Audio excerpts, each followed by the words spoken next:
Kada storya, hindi mawawala ang side trip. Ngayong balik sigla na ulit ang #travel goals.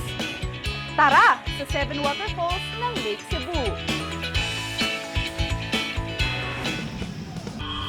Ang ganda! Ang Lake Cebu, tinaguri ang eco-cultural capital ng South Cotabato. Ang first stop, ang tanyag na zipline sa 7 waterfalls. Okay, go! Woo!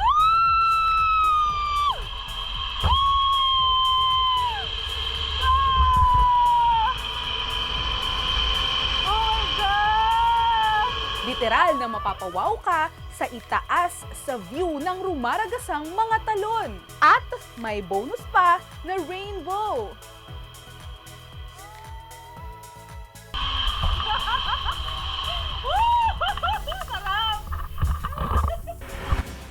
Pero ang talon hindi lang hanggang tanaw dahil pwede ring magpa-picture ng malapitan. Wait! There's more! Din i-OOTD ang ilan sa mga kasuotan ng tiboli. Ang tinalak sagrado sa mga tiboli at naglalaro lang sa tatlong kulay, puti, itim at pula.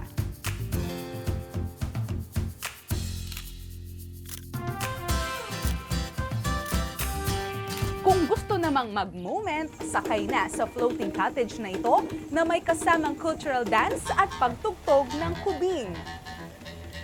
Huwag lang makisana all dahil sa Lake Cebu, pwedeng isama all. Ako si Emil Ordonez at mula dito sa Lake Cebu ng South Cotabato, I stand for truth.